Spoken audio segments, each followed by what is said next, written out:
Edification ministries వీక్షకులందరికీ ప్రభు అయిన యేసుక్రీస్తు పేరిట వందనాలు.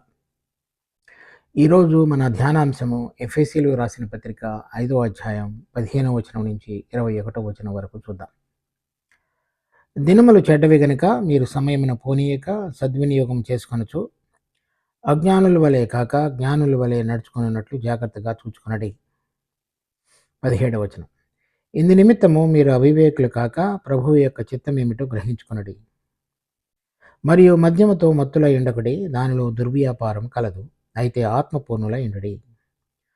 ఒకరినొకడు కీర్తనలతోనూ సంగీతములతోనూ ఆత్మ సంబంధమైన పాటలతోనూ హెచ్చరించుచు నీ హృదయములలో ప్రభువును గూర్చి పాడుచు కీర్తించుచు మన ప్రభు అయిన యేసుక్రీస్తు పేరిట సమస్తమును గూర్చి తండ్రి అయిన దేవునికి ఎల్లప్పుడూ కృతజ్ఞతాస్తుతులు చెల్లించుచు క్రీస్తునందలి భయముతో ఒకనికొకడు లోబడి ఉండుడి. మన ప్రభువు ఈ వాక్యమును మన కొరకే ఆశీర్వదించి దానిలో ఉన్నటువంటి విషయాలను మనం గ్రహించి మన జీవితంలో అన్వయించుకున్నట్టుగా కృప చూపించును గాక. 15వ వచనం ఆధారంగా కొన్ని వచనాలు మనం నడుచుకోవలసినటువంటి విధానాన్ని గురించి హెచ్చరికలు ఇవ్వబడ్డాయి. అంతకు మునుపు చదివినటువంటి కొన్ని వచనాలలో వెలుగు సంబంధుల వలె ఈ లోకంలో మనం ఏ విధంగా జీవించాలనేటువంటిది చెప్పబడింది. దానికి అనుగుణంగానే చెప్పబడుతూ వస్తున్నాయి. తర్వాత ఇక్కడ చెప్పబడినటువంటి అంశము దినములు చెడ్డవి కనుక మీరు సమయమును పోనీయక సద్వినియోగం చేసుకొనొచ్చు. కనుక మనం ఈ లోకంలో ఈ శరీరంలో జీవిస్తున్నటువంటి కాలంలో మనము మన సమయాన్ని సద్వినియోగం చేసుకునే వాళ్ళనేటువంటిది హెచ్చరిక ఇవ్వబడుతుంది. ఎందుకనగా అది మన సమయము ఇక్కడ కొంత పరిమితితో చెందింది. అది మన ఈ శరీరంలో ఈ ప్రాణంలో భూమి మీద జీవించేటువంటి కాలము పరిమితమైనది. ఆ పరిమితమైనటువంటి మనం జీవించేటువంటి ఈ సమయంలో ఈ భూలోకంలో ఈ లోక సంబంధమైనటువంటి అధికారి చీకటికి సంబంధించిన వాడు. అతను రకరకాలైనటువంటి విధంగా ఈ దుష్టత్వాన్ని ప్రబలింపజేసేటువంటి వాడిగా ఉన్నాడు ఇక్కడ. దానిలో మనము ఇరుక్కొని పోకుండా సరైన విధంగా జీవించడం అనేటువంటిది విశ్వాసులమైన మనందరం కూడా జాగ్రత్తగా చూసుకోవలసిన విషయం. ఈ దినములు ఈ లోకంలో ఈ లోకనాథుడు అతడు ఏలుతున్నటువంటి సమయంలో ఈ చెడ్డతనాన్ని దుష్టత్వాన్ని విస్తరింపచేసేటువంటి వాడుగా ఉంటాడు.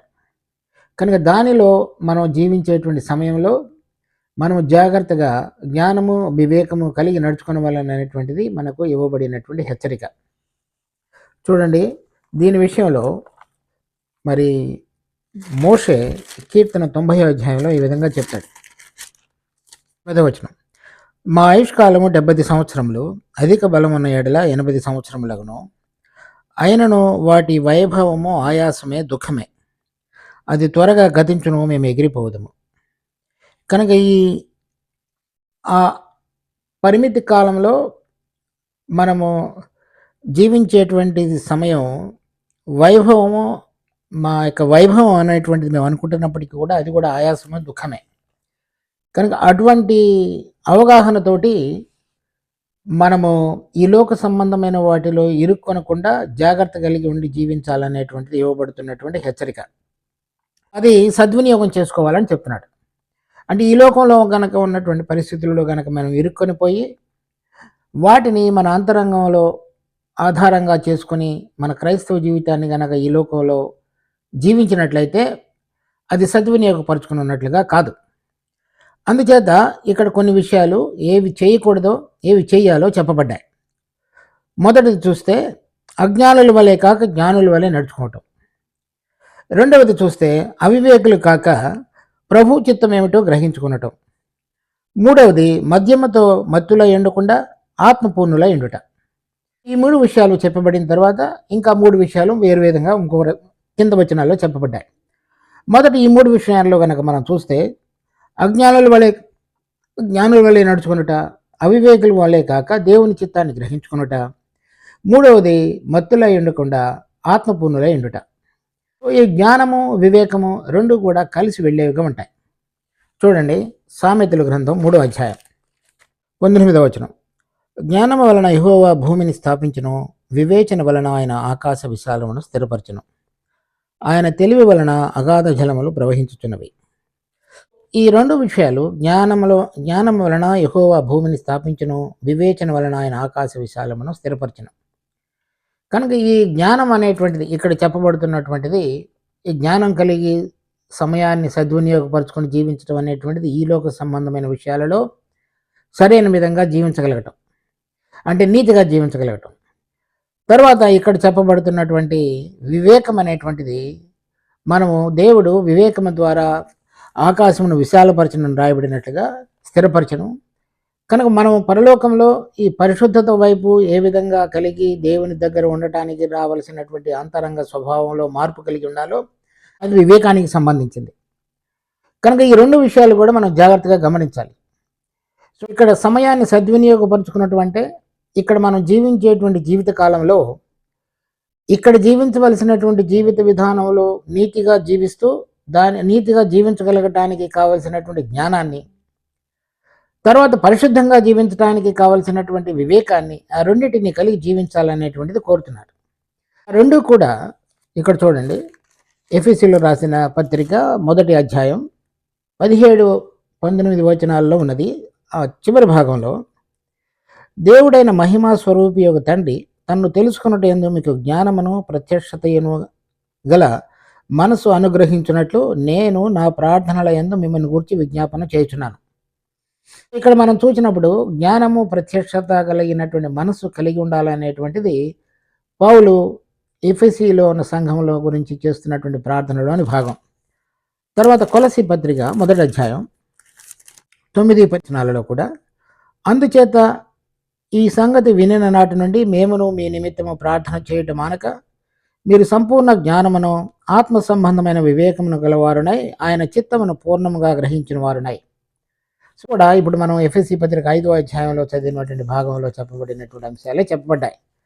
కనుక ఈ జ్ఞానం కలిగి నడుచుకున్నటువంటిది ఈ లోకంలో ఉన్నటువంటి మనందరం కూడా ఏ విధంగా దేవుడు ఏది మరి నీతిగా పరిగణిస్తాడో ఆ క్రియలు జరిగించే విషయంలో జ్ఞానం కలిగి ఉండాలనేటువంటిది. తర్వాత వివేకం అనేటువంటిది, దేవుడు పరిశుద్ధుడు గనక ఈ పరిశుద్ధతలో పాలు పొందటానికి అన్ని విషయాలలో ఆయన చిత్తాన్ని గ్రహించుకొనగలిగి మన ప్రాణ సంబంధమైనటువంటి జీవితంలో ఉన్నటువంటి మన యొక్క ఇష్టాన్ని నెరవేర్చేటువంటి దాని నుంచి తొలగించి దేవుడు ఏది కోరుతున్నాడో అది చేయగలిగినటువంటి యొక్క అనుభవంలోనికి రాగలగటానికి పనికి రాగలిగినటువంటిది వివేకం. అది ఎల్లప్పుడూ కూడా దేవుని యొక్క పరిశుద్ధతలో మనం నడవటానికి, ముందుకు సాగగలగటానికి, ఆయనతో రాబోయేటువంటి దినాలలో మనం పరలోకంలో కలిసి ఉండగలగటానికి పనికి రాగలిగినటువంటి స్వభావం. దానిలో మనం జీవించగలగటానికి ఆ వివేకం అనేటువంటిది మనకు అవసరం. ఆ వివేకం అనేటువంటి మాటకు అర్థం సరైన విధంగా అన్నిటినీ కూర్చి విశ్లేషించి చూడగలిగి దానిని అర్థం చేసుకొని ముందుకు సాగగలగటం. ప్రభువు పరలోక సంబంధమైనటువంటి ఈ ఉపమానాలు చెప్పినప్పుడు చూడండి, మత్తయి సువార్త 13వ అధ్యాయం 18వ వచనం నుంచి, విత్తువానిని గూర్చిన ఉపమాన భావం వినుడి. ఎవడైనా రాజ్యమును గూర్చిన వాక్యము వినియు గ్రహింపకుండగా దుష్టుడు వచ్చి వాని హృదయంలో విత్తబడిన దానిని ఎత్తుకుని పోవును. త్రోవ ప్రక్కన విత్తబడిన వాడు వీడే. అది ఆ వాక్యాన్ని విని గ్రహించకపోవటం, దానినే అది ఒకే గ్రీక్ మాట గ్రహించుట అనేటువంటిది ఇక్కడ రాయబడినటువంటి అండర్స్టాండింగ్ లేక వివేకం అనేటువంటి మాట 2 ఒకే గ్రీకు పదంలో నుంచి వాడబడ్డాయి. అటువంటి మరి మనస్సు కలిగి దేవుడు చెబుతున్నటువంటి విషయాలను ఏ విధంగా సరైన విధంగా మనం పోల్చుకొని ఈ పరలోక సంబంధమైనటువంటి ఆ పరిశుద్ధత యొక్క అనుభవంలోనికి రాగలగటానికి తగిన విధంగా మనము గ్రహించగలిగినటువంటి జీవితం ఉండటం అనేటువంటిదే దేవుని చిత్తాన్ని గ్రహించగలగటం. ఈ దేవుని చిత్తాన్ని గ్రహించుకొనగలగటం అనేటువంటిది కనుక మనం చూసినట్లయితే ఇక్కడ చెప్పబడిన గ్రహింపు, అక్కడ చెప్పబడినటువంటిది 2 కూడా సరైన విధంగా అన్నిటినీ కూడా కూర్చి పోల్చి చూసుకొని దానిని మనం స్వీకరించడం. అలాంటిది మనం పిలిచినటువంటి పిలుపు పరలోక సంబంధమైనది కనుక అక్కడ జీవితానికి పరిశుద్ధతకు సరైన విధంగా జీవించగలగటం అనేటువంటిదే వివేకం కలిగి దాన్ని గ్రహించి జీవించటం. దాని విషయంలో మీరు జాగ్రత్తగా ఉండాలనేది చెప్తున్నాడు. అవివేకులుగా ఉండటం అంటే ఈ లోకంలో ఈ శరీరం కొరకు ఇక్కడున్న సమయం కొరకు జీవించటం. వివేకం కలిగి దేవుని చిత్తాన్ని గ్రహించటం అంటే దేవుడు పరిశుద్ధుడు గనక మనల్ని పరిశుద్ధులుగా ఉండటానికి, ఆయన పరలోకంలో ఉండేవాడుగా గనక, మహిమా స్వరూపి గనక ఆ మహిమలో ఆయనతో పాటుగా ఉండటానికి మనం పిలిచున్నాడు కనుక దాని కొరకు మనం జీవించడం అనేటువంటిది మనం అభ్యాసం చేసుకోవాలి. ఆ విషయాన్ని పౌలు ఎఫెసీ పత్రిక మొదటి అధ్యాయంలోను, కొలసీ పత్రిక మొదటి అధ్యాయంలో కూడా అక్కడున్న విశ్వాసుల నిమిత్తమై ప్రార్థిస్తున్నాడు. తర్వాత ఎఫెసీ పత్రిక 5వ అధ్యాయం 18వ వచనంలో, మరియు మద్యముతో మత్తులో ఎండకడి, దానిలో దుర్వ్యాపారం కలదు, అయితే ఆత్మపూర్ణుల ఎండుడి. ఈ మద్యము తాగినప్పుడు మనలో ఉన్నటువంటి ఈ కాన్షియస్నెస్ లేక మనస్సాక్షి మొద్దుబారుతుంది. అది మనము దేవుని యొక్క స్పందన నుంచి మనల్ని దూరంగా తీసుకెళ్తుంది. తర్వాత మనము ఒక రకమైన ఆవేశపూరితమైన భావోద్వేగంతో నింపబడి వేరైన విధంగా ప్రవర్తించేటువంటి దానిలోనికి వస్తాడు మనిషి. అలా కాకుండా పరలోక సంబంధమైనటువంటి దేవుని యొక్క ఆత్మచేతని కనుక నింపబడి ఉన్నట్లయితే దేవుని విషయాల చేత అతడు మత్తుడుగా ఉండగలడు. అలాంటి సందర్భంలో ఇక్కడ చూడండి, అపోస్తలుల కార్యములు 2వ అధ్యాయం 4వ వచనం, అందరూ పరిశుద్ధాత్మతో నిండిన వారే ఆత్మ వారికి వాక్శక్తి అనుగ్రహించిన కొలది అన్య భాషలతో మాట్లాడసాగిరి. తర్వాత 4వ అధ్యాయం 8వ వచనం, పేతురు పరిశుద్ధాత్మతో నిండిన వాడే ఇట్లనెను. తర్వాత 4వ అధ్యాయం 31వ వచనం, వారు ప్రార్థన చేయగానే వారు కూడి ఉన్న చోటు కంపించును, అప్పుడు వారందరూ పరిశుద్ధాత్మతో నిండిన వారే దేవుని వాక్యమును ధైర్యముగా బోధించిరి. తర్వాత అపోస్తలుల కార్యం 1వ అధ్యాయం 8వ వచనం, ఆయనను పరిశుద్ధాత్మ మీ మీదకు వచ్చినప్పుడు మీరు శక్తిని పొందెదరు కనుక మీరు యెరూషలేములోను యూదయ సమరయ దేశముల అందంతటను భూ దిగంతముల వరకును నాకు సాక్షులయ్యుందురని వారితో చెప్పెను. ఇది పరిశుద్ధాత్మ మీ మీదకు వచ్చినప్పుడు మీరు శక్తిని పొందెదరు. ఆయన మీలో నింపబడినప్పుడు మీరు దేవుడు ఏ కార్యాన్ని చేయాలని కోరుతున్నారో ఆ విధంగా చేయగలిగే విధంగా మీరు వాడబడే విధంగా ఉంది. అలా కాకుండా దానికి భిన్నంగా శరీరానికి మరి అది ఒక రకమైనటువంటి ఉల్లాసాన్ని కలుగజేసేటువంటి మత్తులో కనుక మనం దిగినట్లయితే దేవుడు ఏం కోరుతున్నాడో, ఏ విధంగా మనం జీవించాలో, మన సమయాన్ని సద్వినియోగపరుచుకోవాలో దాని విషయంలో మనం జ్ఞానం లేకుండా అవివేకులంగా జీవించే అవకాశం ఉంది. కనుక ఈ విషయంలో మీరు అలా శరీరాన్ని ఉల్లాసపరిచేటువంటి విధంగా కాక ఆత్మపూర్ణులైనట్లయితే దేవుడు మిమ్మల్ని ఏ విధంగా ఉంచుకొని వాడుకోవాలని కోరుతున్నాడో దానికి తగినటువంటి విధంగా మీరు మీ యొక్క సమయాన్ని సద్వినియోగపరుచుకుంటూ దేవునికి మహిమ తీసుకొని రాగలుగుతూ ఇతరులకు క్షేమాన్ని కలిగించే విధంగా మీ జీవితాన్ని జీవించగలుగుతారు. దాని తర్వాత ఈ సంఘంగా జీవిస్తున్నప్పుడు 19వ వచనంలో చూస్తే, ఒకరికొకడు కీర్తనలతోనూ సంగీతములతోనూ ఆత్మ సంబంధమైన పాటలతోనూ హెచ్చరించుచు మీ హృదయంలో ప్రభువును గూర్చి పాడుచు కీర్తించుచు మన ప్రభు అయిన యేసుక్రీస్తు పేరిట సమస్తమును గూర్చి తండ్రి అయిన దేవునికి ఎల్లప్పుడూ కృతజ్ఞతాస్తుతులు చెల్లించుచు. ఇంకొక 3 విషయాలు ఇక్కడ మరలా చెప్పబడ్డాయి.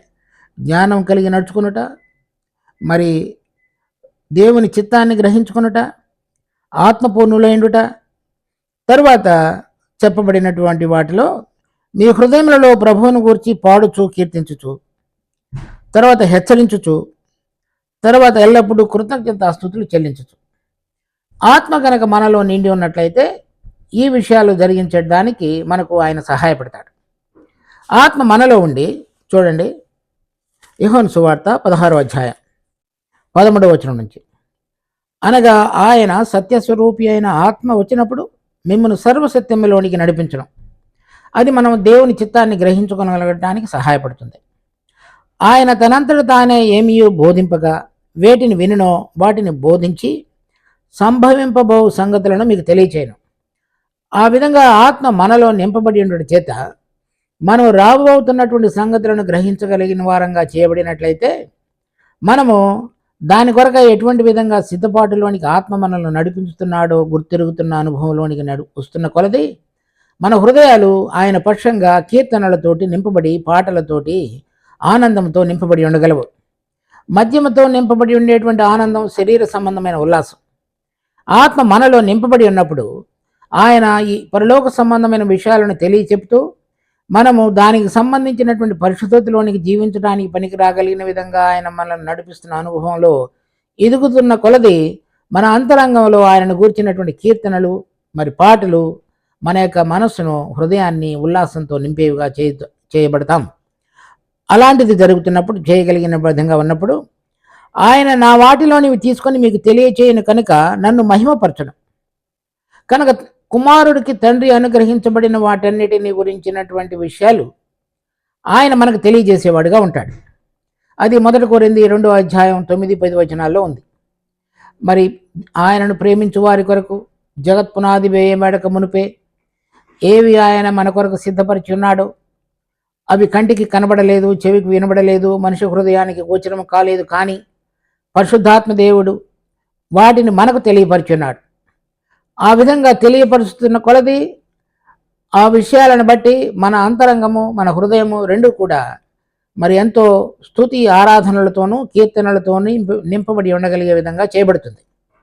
తర్వాత తండ్రికి కలిగినవన్నీ నావి, అందుచేత ఆయన నా వాటిలోనివి తీసుకొని మీకు తెలియజేయనని నేను చెప్పితను. ఈ విధంగా ఆత్మ నింపబడి ఉండటం చేత మన హృదయము కీర్తనలతోనూ మరి పాటలతోనూ నింపబడి ఉండేదిగా ఉండి, అది అటువంటి ఆ దేవుని సంబంధమైన విషయాల ద్వారా మన యొక్క హృదయం నింపబడినప్పుడు వేరే వారిని మనం హెచ్చరించగలగటం. అంటే దేవుడు ఈ విధంగా రాబోతున్నాడు, ఈ విషయాల ద్వారా ఆయన మనల్ని సిద్ధపరిచి ఉంచున్నాడు, అది మనము ఆయన పరిశుద్ధతలో పాలు పొందడానికి పనికి రాగలిగిన విధంగా మన యొక్క గ్రహింపును ఆయన విస్తృతపరుచుతున్నాడు, ఈ లోకంలో జ్ఞానం కలిగి నడుచుకోగలగటానికి ఆయన మనల్ని సిద్ధపరుస్తున్నాడు అనే విషయాల ద్వారా ఒకరినొకరు మనం హెచ్చరించుకోగలుగుతాం.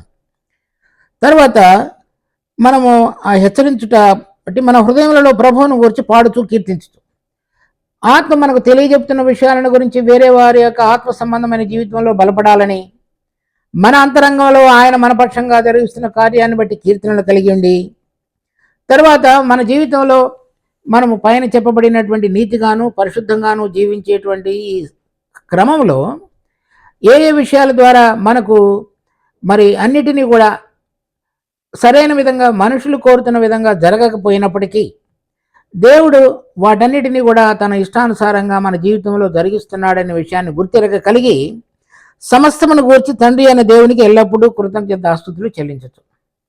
కనుక మన జీవితంలో అనేకమైనటువంటి విషయాలు జరిగినప్పుడు అవి మనకు తేటగా అర్థం కావు. అందుచేత కొన్ని విషయాలలో మనము వాటిని అంగీకరించలేనటువంటి స్థితిలో ఉండే అవకాశం ఉంది. కానీ ఎవరైతే ఆత్మపూర్ణులుగా ఉంటారో తండ్రిని గురించినటువంటి పరలోక సంబంధమైనటువంటి ఉద్దేశాలను గ్రహించగలిగి, ఆయన ఆత్మ ద్వారా శక్తిని కలిగి ఆయన ఉద్దేశాలను గురించి గ్రహించగలిగినటువంటి వారుగా చేయబడతారో వారు వాటన్నిటినీ దేవుడు సమస్తమును సమకూడి మేలు కొరకే జరిగించుతున్నాడు అనే విషయాన్ని గ్రహించగలిగి ఆయనకు కృతజ్ఞతాస్తుతులు చెల్లించగలిగే వారంగా చేయబడతాం. చూడండి, రోమీయులకు రాసిన పత్రిక 8వ అధ్యాయం 28వ వచనం. దేవుని ప్రేమించు వారికి అనగా ఆయన సంకల్పము చొప్పున పిలువబడిన వారికి మేలు కలుగుటకై సమస్తమును సమకూడి జరుగుతున్నవని ఎరుగుదము. కనుక మనం ఆయన ఏర్పాటు చొప్పున సంకల్పం చొప్పున పిలువబడినట్లయితే సమస్తము కూడా సమకూడి మేలు కొరకు జరుగుతున్నాయి. కనుక దాని విషయంలో మనం కృతజ్ఞతాస్తుతులు చెల్లించే వారంగా ఉండాలనేటువంటిది ఆయన యొక్క ఉద్దేశం. తర్వాత చూడండి, 1 తెస్సలోనియులకు రాసిన పత్రిక 5వ అధ్యాయం. ప్రతి విషయమందును కృతజ్ఞతాస్తుతులు చెల్లించుడి, ఇలాగ చేయుట యేసుక్రీస్తునందు మీ విషయంలో దేవుని చిత్తం. దాని తర్వాత పాత నిబంధనలో కూడా ఒకటి చూడండి, యోబు గ్రంథం 2వ అధ్యాయం 10వ వచనం. అందుకతడు మూర్ఖురాలు మాట్లాడినట్లు నీవు మాట్లాడుచున్నావు, మనము దేవుని వలన మేలు అనుభవించుదమా, కీడును మనము అనుభవింప తగదా అనెను. ఈ సంగతులలో ఏ విషయమందునో యోబు నోటి మాటతోనైనను పాపము చేయలేదు. కనుక ఇక్కడ మనం చూసినప్పుడు ప్రతి విషయంలో కూడా కృతజ్ఞతాస్తుతులు చెల్లించుట అనేటువంటిది మనకు అది అంత అభ్యాసకరమైనటువంటి విషయం మనకి లేదు. కనుక 15వ వచనంలో చెప్పినట్లుగా మనము సమయమును పోనీయక సద్వినియోగపరచుకొనొచ్చు అని చదివిన విధంగా ఈ కృతజ్ఞతాస్తుతులు ఏ విధంగా అన్ని విషయాలలో కూడా మనం దేవుని చిత్తాన్ని సరైన విధంగా గ్రహించగలుగుతామో అప్పుడు మన అంతరంగంలో నుంచి వచ్చేటువంటిది అది. కనుక చాలా విషయాలలో మనకు నచ్చనివి, మనకు వ్యతిరేకంగా జరిగేవి, మన ప్రాణానికి ఉల్లాసం కలిగించకుండా ఇబ్బందిని కలిగించేటువంటి విషయాలను మనం చూచినప్పుడు మనకు కొంత వ్యధ కలిగేటువంటి అవకాశం ఉంది. కానీ ఆత్మ గనక మనలో నింపబడి ఉన్నట్లయితే ఆయన మనను నడిపించుతున్నటువంటి అనుభవం దేవుని చిత్తాన్ని గ్రహించగలిగినటువంటిది, జ్ఞానంతో నడుచుకొనగలిగినదిగా ఉన్నట్లయితే మనం అన్ని విషయాలలో ఆయనకు కృతజ్ఞతాస్తుతులు చెల్లించగలిగే వారంగా మనం మార్చబడతాం. అది దేవుని చిత్తం. కనుక ఆ విధంగా మనం జీవించగలగటానికి దేవుడు మనకు సహాయపడాలనే విషయాన్ని మనం చూస్తాం. తర్వాత 21వ వచనంలో చూస్తే క్రీస్తునందలి భయంతో ఒకరికొకడు లోబడి ఉండుడి. మనందరం కూడా ఇక్కడ మనం ఎఫెసీ పత్రిక 2వ అధ్యాయంలో చూసాం. 21, 22 వచనాలలో ప్రతి కట్టడమును ఆయనలో చక్కగా అమర్చబడి ప్రభువునందు పరిశుద్ధమైన దేవాలయం ఒకటకు వృద్ధి పొందుతున్నది. ఆయనలో మీరు కూడా ఆత్మబలముగా దేవునికి నివాస స్థలమై ఉండటకు కట్టబడుతున్నారు. కనుక మనందరం కూడా దేవుని నివాస స్థలంగా ఉండటానికి కట్టబడుతున్నామనేటువంటి విషయాన్ని మనం అర్థం చేసుకోవాలి. కనుక ఈ విషయంలో ఒకరికొకరు లోబడి ఉండట అనేటువంటి, కనుక ఈ కూడి వచ్చినప్పుడు మనము ఎవరు ఒకరితో ఒకరు సంబంధం లేనివారుగా ఉన్నట్లయితే అది ఒక శరీరం యొక్క మరి ప్రవర్తన నియమావళికి భిన్నం. మనము తర్వాత 4వ అధ్యాయంలో కూడా చూడండి 16వ వచనం. ఆయన శిరస్సు అన్నాడు, ఆయన నుండి సర్వశరీరము చక్కగా అమర్చబడి తనలో ఉన్న ప్రతి అవయవము తన పరిమాణం చొప్పున పని చేయుచుండగా ప్రతి కీలు వలన కలిగిన బలము చేత అతకబడి ప్రేమ యందు తనకు క్షేమాభివృద్ధి కలిగినట్టు శరీరమునకు అభివృద్ధి కలుగజేసుకుంటున్నది.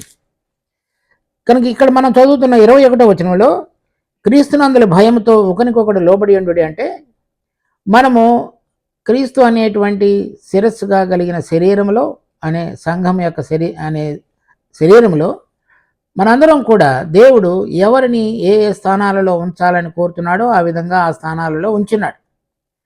కనుక ఆ ఉంచబడినటువంటి స్థానము శరీరంలో మరి మనందరం కూడా ఒకరితో ఒకరు కలిసి పనిచేసి క్షేమాన్ని కలుగజేయటానికి, అంటే ఈ కృతజ్ఞతాస్తుతులు చెల్లించుట, హెచ్చరించుట, బలపరచుట, తర్వాత ఆత్మపూర్ణులై ఉండుట, దేవుని చిత్తాన్ని గ్రహించుకొనుట, జ్ఞానం కలిగి జీవించుట, ఈ విషయాల ద్వారా మనలో క్రీస్తు అనే శరీరంలో ఏ భాగంలో మనల్ని ఉంచున్నాడో ఆ భాగంలో భయంతో ఇతరులకు క్షేమం కలిగించే విధంగా పనిచేయటం అనేటువంటిది ఆయన మనకు చెబుతున్నటువంటి ఉద్దేశం.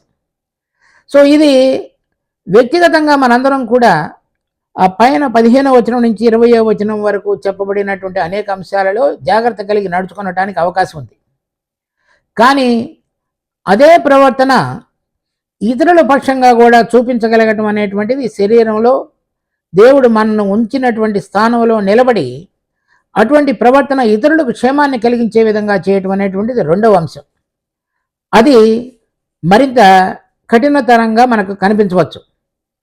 అలా కాకుండా మనకు ఇతరులకు సేవ చేయాలనేటువంటిది క్రీస్తునందలి భయం కలిగి ఉన్నట్లయితే, అంటే ఆయన నాకు శిరస్సు కనుక ఆయన నేను సంఘము అనేటువంటి శరీరములో ఒక పాత్ర నాకు నియమించున్నాడు కనుక దానిని నేను భయంతో ఇతరులకు క్షేమాన్ని కలిగిస్తూ వారిని హెచ్చరిస్తూ వారిని పరిశుద్ధాత్మ యొక్క అనుభవంలోనికి నడిపిస్తున్నటువంటి జీవితాన్ని వారికి మాదిరిగా కనపరుస్తూ నా పాలు నిర్వహిస్తూ వారి యొక్క క్షేమానికి దేవుని యొక్క మహిమకు నేను జీవించగలిగినట్లయితే క్రీస్తునందలి భయంతో వారికి సేవ చేయగలిగిన విధంగా, వారికి లోబడగలిగిన విధంగా నా జీవితం ఉంటుంది.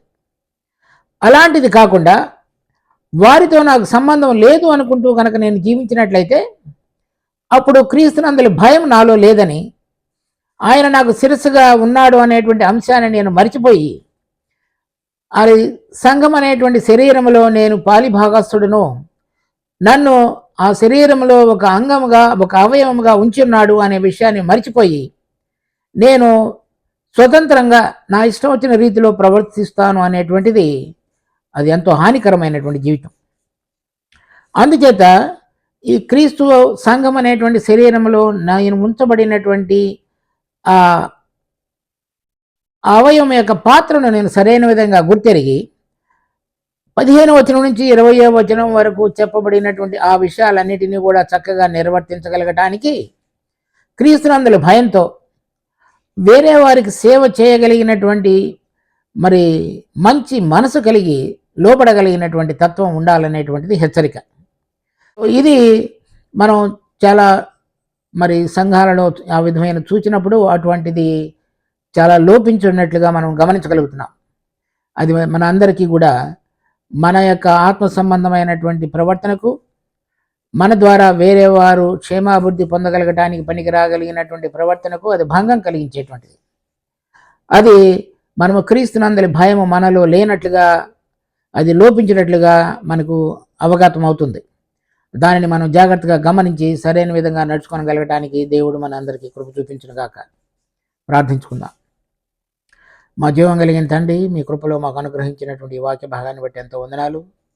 దీన్ని మా కొరకై ఆశీర్వదించి మరి చక్కగా మీరు కోరిన విధంగా మరి దేవుని యొక్క చిత్తాన్ని గ్రహించగలిగి ఆత్మపూర్ణులమై క్రీస్తునందలి భయంతో మరి క్రీస్తు అనే శరీరంలో మేము ఉంచబడినటువంటి పాత్ర యొక్క మరి బాధ్యతను, మరి ఆ బాధ్యతకు తగినటువంటి ప్రవర్తన నియమావళిని జ్ఞానము వివేకము కలిగి ఆ దేవుని చిత్తాన్ని గ్రహించుతూ మరి మా అంతరంగంలో ఆయనను గూర్చినటువంటి కీర్తనలు పాటలతో ఒకరినొకరు హెచ్చరిస్తూ జీవించగలగడానికి కృప చూపించండి. మీరు మహిమ పొందమని, ఈ భాగాన్ని మా కొరకు ఆశీర్వదించమని మా రక్షకుడు ప్రభువైన యేసు నామమున అడుగుతున్నాం తండ్రి. ఆమేన్.